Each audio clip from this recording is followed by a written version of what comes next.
आज आम बनैबा देसी स्टाइल चिकेन कषा। पियाज रसुण अदा को एका सह पेस्ट करी तेल गरम होला पर कड़ाई पकईदे। तापर ताकू भलसे भाजवा। टिके भाजी हो सारा पर आम लंका गुंड ऐड करवा।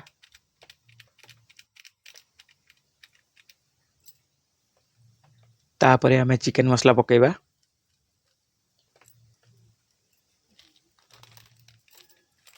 तापर आम मीट मसला पकईबा।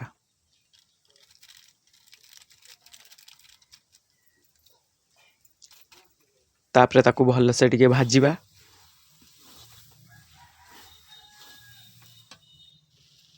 तापर हलदी गुंड पकईबा।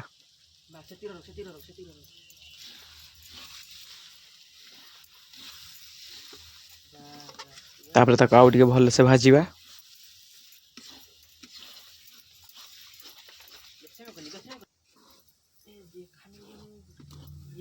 तापर टिके भलसे भाजी हो सारा पर आम टिके मेथी पत्र गरम मसला पकईकी ताकू आउ थरे भलसे भाजवा।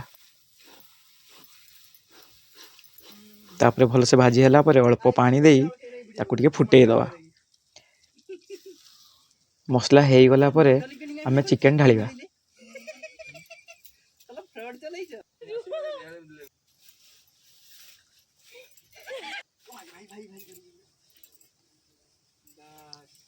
चिकेन पड़ी सारा पर कड़ाई रे ताकू भल से मसला सहित गुड़े दवा।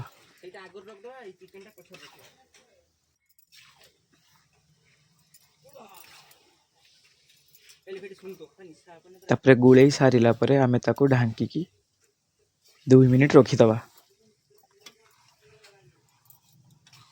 तापर देखिए जिते बेले कलर छाड़िबो मसलार तेल ऊपर उठिबो जानिबे जे आपन चिकेन रेडी हो जाइए।